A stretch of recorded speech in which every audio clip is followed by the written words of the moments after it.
The crimson alert lights bathed the bridge of the UES Prometheus in an ominous glow as Admiral Sarah Chen received the transmission that would change everything. The holographic display flickered to life, revealing the desperate face of Ambassador Zethkar, his usually composed Altarian features twisted with panic. "Admiral Chen," the alien diplomat's voice crackled through the quantum communicator. "We need humanity's help. The Void Swarm has broken through our outer perimeter. Our colonies, they're falling faster than we can evacuate." Chen's jaw tightened. The Altarians were proud, ancient beings who had ruled the galaxy for millennia before humanity even discovered fire. For them to ask for help meant the situation was beyond catastrophic. "How long do we have?" she asked, her fingers already dancing across the tactical display. 12 hours before they reach the core worlds. Admiral, we've underestimated them. Their technology adapts faster than anything we've encountered. Our plasma shields are useless. Our quantum torpedoes barely scratch their hulls. Chen nodded grimly. She had heard whispers about the Void Swarm, a mechanical plague that consumed entire star systems, leaving nothing but empty space in their wake. The galaxy's oldest civilizations had dismissed them as myth, a cautionary tale told to frighten young spacers. "Ambassador, transmit your tactical data immediately." "And Zethkar?" She paused, her voice softening slightly. "You came to the right species." Within minutes of ending the transmission, Chen activated Protocol Omega, humanity's most closely guarded military secret.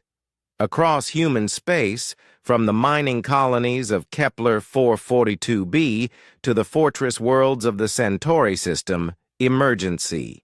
Beacons began broadcasting a simple message. "All hands, all ships, all souls, humanity calls." The response was immediate and overwhelming. Captain Marcus Rodriguez was hauling cargo near the Vega system when the call reached his converted freighter. Without hesitation, he jettisoned his load of rare earth metals and set course for the rendezvous point. "Sorry, buyers," he muttered to himself, "but family comes first." Dr. Elena Vasquez abandoned her xenobiology research on Europa's subsurface ocean, commandeering the nearest research vessel. "The galaxy needs defending," she told her startled colleagues as she powered up weapon systems that weren't supposed to exist on civilian ships. Even the notorious pirate captain Iron Jack Morrison received the call while raiding a corporate convoy. He immediately ceased hostilities, much to everyone's surprise. "Boys," he announced to his crew, "we've got bigger fish to fry." Within 8 hours, humanity's true armada began to assemble at coordinates that had never appeared on any official star chart. The gathered fleet was unlike anything the galaxy had ever seen, not because of advanced technology or overwhelming firepower, but because of its impossible diversity. Massive dreadnoughts bristling with experimental weapons flew alongside. Converted luxury liners hastily fitted with torpedo tubes. Sleek military corvettes maintained formation with mining barges whose industrial lasers had been weaponized overnight.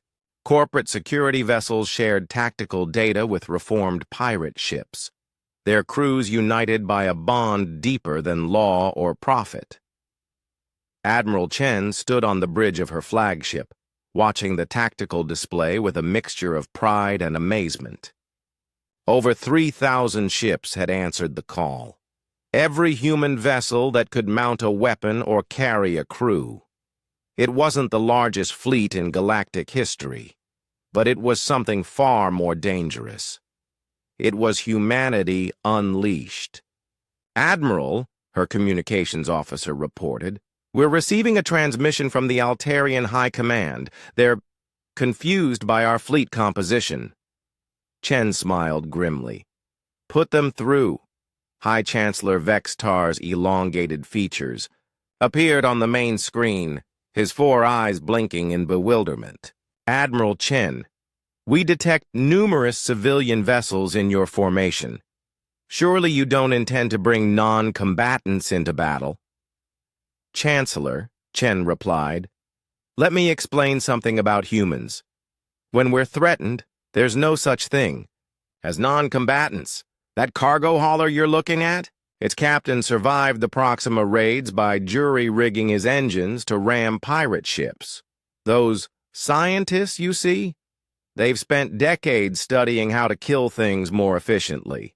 And those pirates? Well, they're just really good at breaking things. The Chancellor's confusion was evident. But your military doctrine, your chain of command, goes out the airlock when family is in danger, Chen interrupted. And like it or not, Chancellor, the galaxy is our family now. As if summoned by her words, the Void Swarm materialized at the edge of the system. Their ships were nightmarish amalgamations of captured technology, dark metal twisted into predatory forms that seemed to absorb light itself. They moved with perfect coordination, a mechanical ballet of destruction that had terrified civilizations for eons. Chen opened a channel to the entire human fleet. All ships, this is Admiral Chen. You know why we're here. You know what's at stake. Remember, we're not just fighting for the galaxy. We're fighting to prove that chaos beats order, that improvisation beats perfection, and that a bunch of crazy humans can do what ancient empires cannot. The battle that followed would be remembered as the miracle of Altair Prime. The Void Swarm, accustomed to predictable military tactics and standardized responses, found themselves facing an enemy that defied all logic. Human ships broke formation. Without orders, pursued impossible attack vectors, and employed weapons combinations that no sane military would attempt. Captain Rodriguez used his freighter's cargo clamps to grapple a swarm destroyer, then activated his ship's self-destruct in a suicide run that saved an entire Altarian colony ship. Dr. Vasquez's research vessel fired modified quantum probes that disrupted the swarm's hive-mind communication, turning their coordination into chaos. Iron Jack Morrison led a squadron of converted civilian ships in a maneuver so reckless it could only be called criminally insane. And it worked. When the last swarm ship fell silent, drifting as dead metal through the void, the galaxy looked upon humanity with new eyes. They had witnessed something unprecedented, a species that treated the entire universe as their personal responsibility and had the audacity to make it work. Admiral Chen received a personal message from the Galactic Council that same day. It was brief, consisting of only 3 words, but they carried the weight of entire civilizations. Welcome home, humans.